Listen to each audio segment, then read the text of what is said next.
अस्सलाम वालेकुम हज़रात कराम। आज नौगांवा सदर से 2.5 से 3 किलोमीटर की दूरी पर एक शहीद हैं, उनका नाम है हसन मासूद। ये साहिब कब्र जो है तकरीबन 900 साल कब्ल की ये कब्र है और ये शहीद हैं। हम यहाँ पर बांद नदी है सामने, मैं भी अभी दिखाऊंगा। हमारे साथ हमारे एक मुहक्किक नौगांवा सदात के हैं इकराम हैदर चुन्नू भाई। तो यहाँ पर हम आए हैं। आप लोग कह रहे हैं कि आजकल आप शहीदों के मज़ार पर ज़्यादा घूम रहे हैं। मैं इसलिए घूम रहा हूँ कि शहीद के लिए है कुरान मजीद में इंदा रब्बिहिम युरज़क़ून के ये ज़िंदा हैं और अपने रब के पास से रिज़्क़ पाते हैं। तो रिज़्क़ ज़िंदगी की अलामत है और हमने इन्हें भुला दिया है। मैं आपको ज़रा दिखाता हूँ। ये मैं बैठा ही हूँ था कि मुझे शायद आज मेरा बीपी लो है, सुबह से मेरी तबीयत सही नहीं लग रही।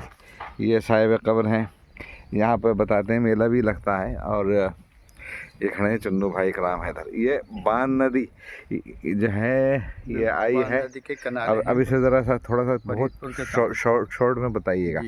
418 हिजरी में सैयद मसूद सालार गाजी गजनी से दिल्ली से मेरठ और मेरठ से नगीना नेटौर धामपुर होते हुए ये बांद नदी के किनारे चले। तो ये यहाँ पे उस टाइम जो है बांद नदी, एक मिनट, बांद नदी जो कहते हैं, बांद कहते हैं ना चारपाई के बांध जो होते हैं, पतली है बिल्कुल, मैं भी दिखा दूंगा।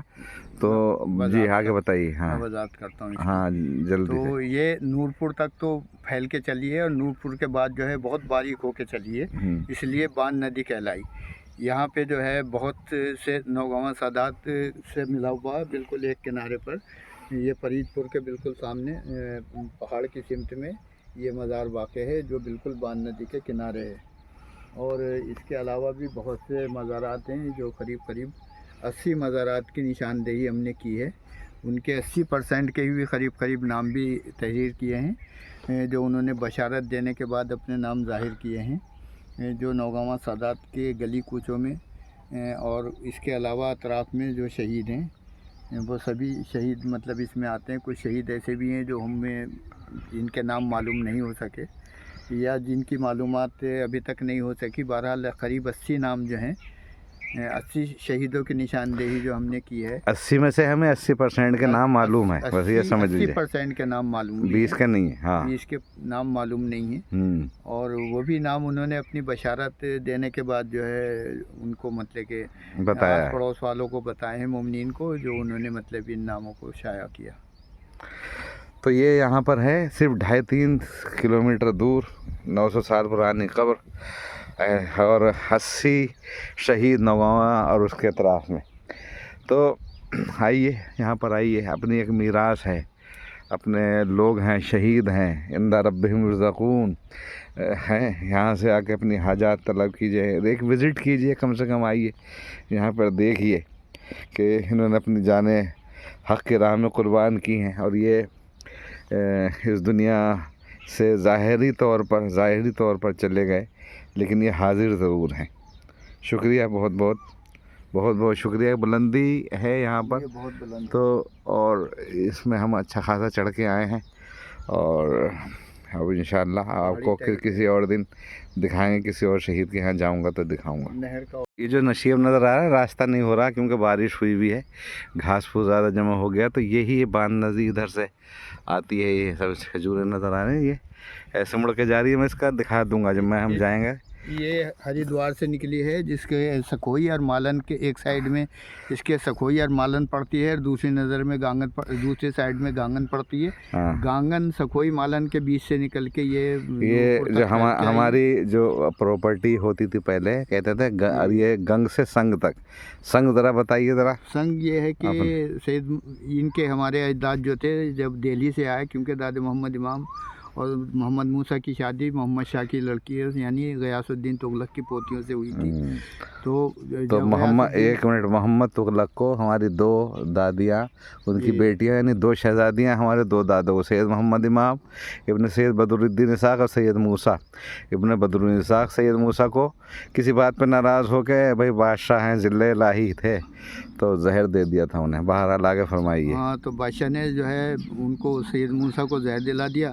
गयासुद्दीन तुगलक जो था वो मतलब ये कि पेशावर को फ़तह करने के बाद जो आना चाहता था, ले उसके बादशाह के तभी मतलब कि उसने उसको इल्म हुआ और उसने जो है क्योंकि हज़रत निज़ामुद्दीन औलिया रहमान ने इनको पेशर मुतबन्ना बना लिया था, इसने जो है वो उनको एक एलची भेजकर ये पैगाम पहुंचाया कि आप जो है मेरे आने से पहले पहले दिल्ली छोड़ दो।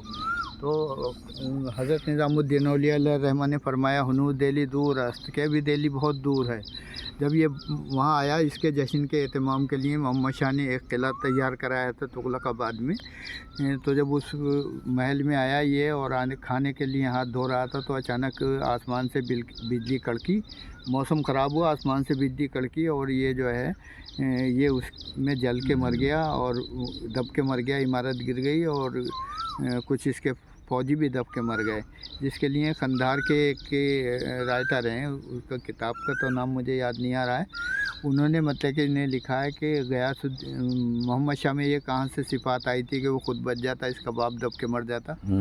लिहाजा इसने जो है मतलब कि ये किसी औलिया अल्लाह के मुंह से निकली हुई बद्दुआ के असरात ही हो सकते हैं, जैसे इसकी दर्दनाक मौत हुई। और तारीख़ फ़रिश्ता में भी इस चीज़ को नकल किया है। गयासुद्दीन तुगलक की मौत के बाद का जो मतलब कि 725 हिजरी के बाद का वाक़या बयान किया है, तो उसमें इसको बयान किया है कि ये जैसे जैसे इसकी मौत हुई तो उसके बारे में भी बयान किया है। तब ये लोग चूँकि बादशाह ख़िलाफ़ हो गया इनके, तो ये लोग जो है 4 भाई जो है वहाँ से हिजरत दिल्ली से करके यहाँ गए। फ़खरुद्दीन जलालुद्दीन नौगांव में आ गए। नसीरुद्दीन साहब जो है अमरोहा चले गए। दाऊद जिनसे हसन निज़ामी वगैरह हैं ये दिल्ली रह गए, हज़रत निज़ामुद्दीन में रह गए, दिल्ली रह गए। और उनके जो सबसे छोटे बेटे थे मसूद, वो मसूद बीगा चले गए पटना बिहार का। पहले एक वो कस्बा था लेकिन अब वो पटने का एक महल्ला कहलाता है। और तो ये एक लंबी हिस्ट्री है, बाहर इंशाल्लाह हम आपको बता देंगे इंशाल्लाह। ठीक है, वो बार का ये है वो बांध नदी जिसका मैं जिक्र कर रहा था, वीडियो में किया मैंने। तो ये है वहाँ पे बिल्कुल बारीक सी, और ये वहाँ जहाँ हम खड़े थे ना, ये साइड है, ये इधर यहाँ से निकल के आती है और ये घूम के जाके गांगन नदी में गिर जाती है। ये सही है, शुक्रिया जज़ाक। मुरादाबाद के पास।